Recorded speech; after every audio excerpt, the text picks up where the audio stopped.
Yo lo que creo que el problema fundamentalmente para poder hablar y tener la voz de los chicos y de los adolescentes, a veces tiene que ver más con los adultos que rodean, porque son los que tienen que autorizar, y frente a determinada situación como de prejuicio de cómo le van a entrevistar al chico, qué le van a decir. Y en general no queremos caer en la familia cholula, porque la familia cholula sí, obviamente, te va a decir, ay, sí, yo quiero que el nene salga. Y la idea es tener los testimonios lo más auténticos posibles. Obviamente estoy hablando en casos en que los chicos no están involucrados en ningún tipo de delito, ni como víctimas ni como victimarios, ¿no? A veces sucede en los medios de comunicación masiva que hay grupos sobre los que se habla, pero que no hablan, ¿no? Entonces, eso creo que pasa en gran parte con los jóvenes, no completamente, pero pasa en gran parte con los jóvenes. Se habla bastante de los jóvenes, pero no hablan siempre ellos de sí mismos.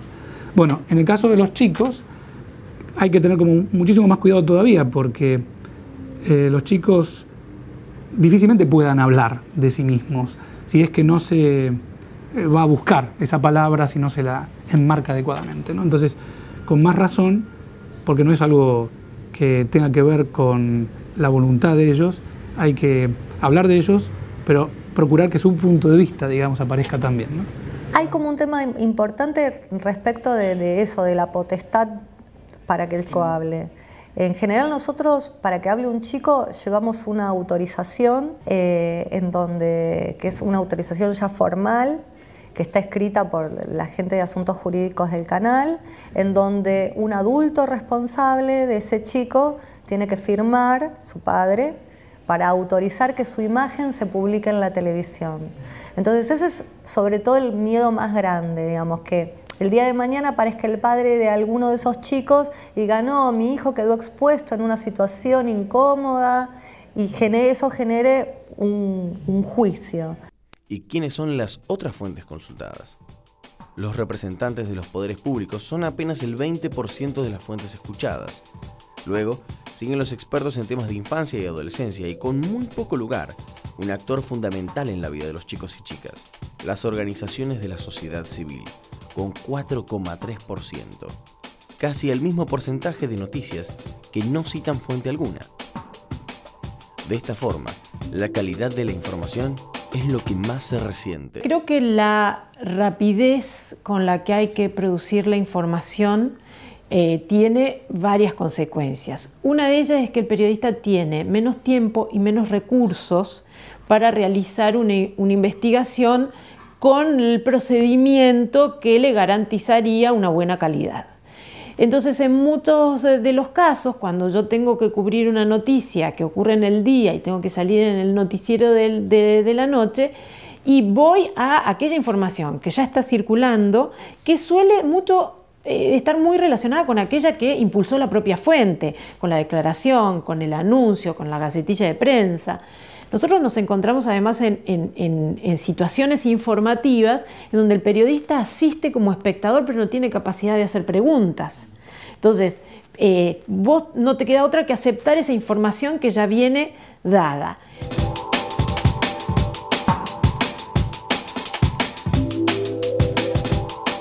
Según esta investigación, la perspectiva de género en las noticias de infancia y adolescencia solo está presente en el 9,5% de las noticias, aunque cuando se hace mención a un tema que afecta a las mujeres, no siempre se lo hace en las mejores condiciones.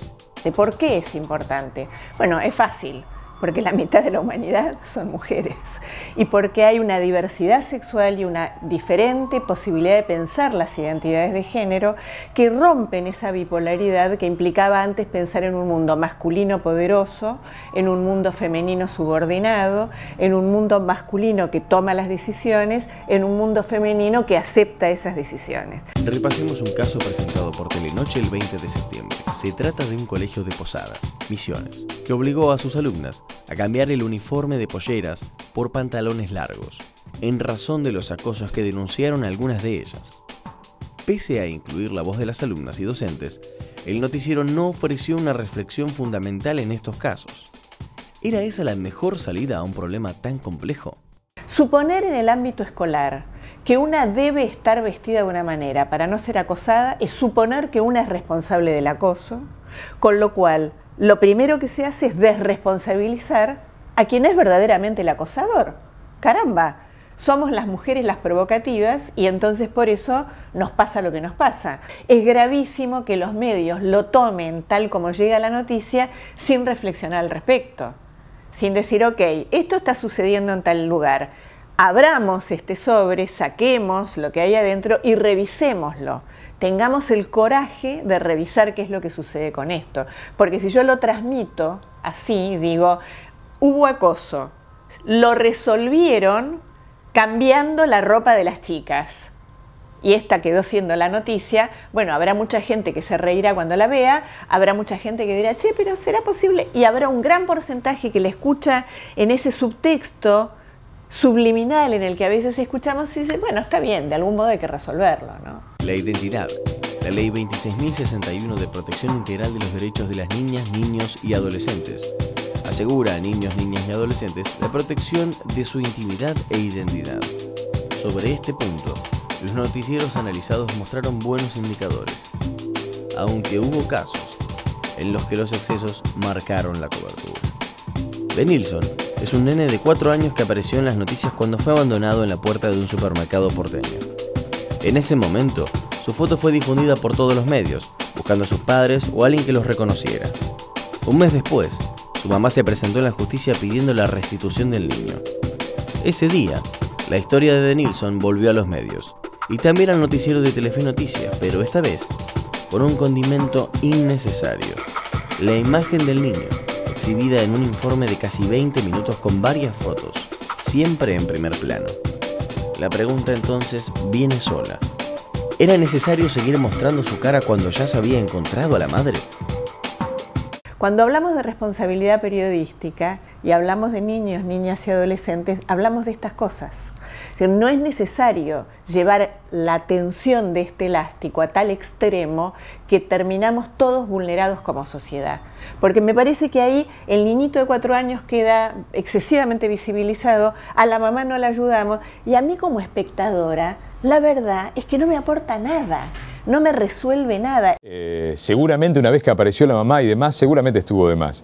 De todas maneras, el rostro ya está en absolutamente todos los lados. Digo, el principio es, desde que arranca, ¿cómo controlás? Digo, podemos apuntar a la tele y decirle, la tele que es el mayor y más masivo medio de comunicación electrónico, perfecto. Entra acá. Acá está todo y sin ningún tipo de control. Sí, acá está todo. ¿Sí? Acá no hay control. Es de lo bueno que tiene esto, ¿eh? ¿Sí? De lo bueno. La libertad es una de las mejores partes que tiene Internet. La otra, el descontrol. Nadie controla absolutamente nada de esto. La violencia encadenada. Un recurso muy común en los medios es relacionar un hecho con otros anteriores, especialmente si de violencia se trata. El 15 de octubre, América Noticias informó sobre un chico de Paraguay brutalmente golpeado por un policía en un calabozo. Rápidamente, se vinculó ese caso con el de un policía que golpeó a chicos en Corrientes, con el de otro uniformado que trompeó a una mujer en Estados Unidos, y luego con el de unos guardias que apalearon a un hincha en Portugal.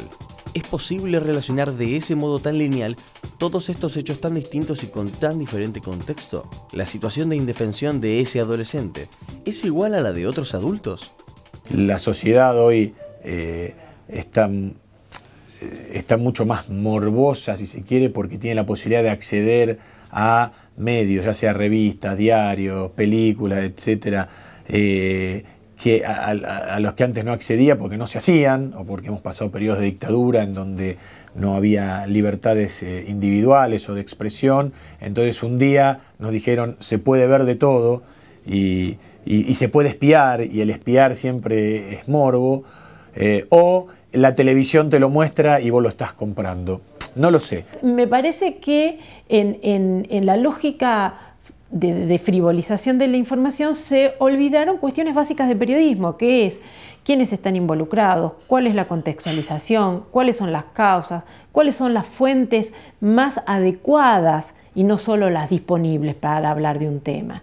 Y evitar esta cosa de que, bueno, hay un video de YouTube que más o menos me parece que es parecido y lo asocio. También pasa porque hoy el periodista se ha convertido en un despachante de noticias y no es un analista. Los equipos de producción están más para editar y poner al aire cosas rápidamente porque hay que alimentar una cadena de 24 horas, de 7 días a la semana, en lugar de pensar en pequeños productos y más buenos. Muchas veces la vorágine nos hace olvidar la importancia que tiene el periodismo en su capacidad para generar cambios sociales. Como consecuencia de la consulta sistemática de las fuentes, la reiteración de una misma noticia en uno y otro medio sin diferencias en la profundización del tema o del tratamiento de la información, el trabajo diario se va mecanizando. El riesgo de esta mecanización profesional es olvidarse que el trabajo de los periodistas y comunicadores tiene un efecto muy marcado en el destino de los grupos más vulnerables de la sociedad, entre ellos los niños, niñas y adolescentes. Los medios de comunicación, con su gran poder socializador, influyen fuertemente en la cultura social por medio no solo de la instalación de temas de agenda y discusión, sino también a través de la formación de hábitos, creencias, actitudes y conductas. El noticiero tiene mucha importancia para la promoción de los derechos del niño, porque si hay un grupo que no puede defender sus propios derechos, no puede hablar por sí mismo, o no tiene acceso a los medios de comunicación, o no tiene, digamos, ningún tipo de poder simbólico, ese es el grupo de los niños. Mira, me parece que todas estas cuestiones, no solamente relacionadas con la violencia, sino también pasa en la política, se resolverían si empezáramos a pensar en la calidad. Porque fíjate qué linda paradoja, los medios dicen que se convirtieron en un negocio, pero yo no conozco muchos negocios que pudieran subsistir vendiendo productos de mala calidad mucho tiempo. Y los medios sí. Los informes especiales, las búsquedas temáticas y la posibilidad de contar noticias positivas sobre esta temática específica es el gran desafío de las nuevas formas de contar en televisión. Por eso, ¿qué decimos sobre ellos y ellas y cómo lo decimos? Es fundamental. Esta investigación intenta hacer un aporte a mejorar la calidad de esa información que se difunde en los noticieros más vistos y de mayor repercusión de la televisión argentina. Esperamos haberlo logrado.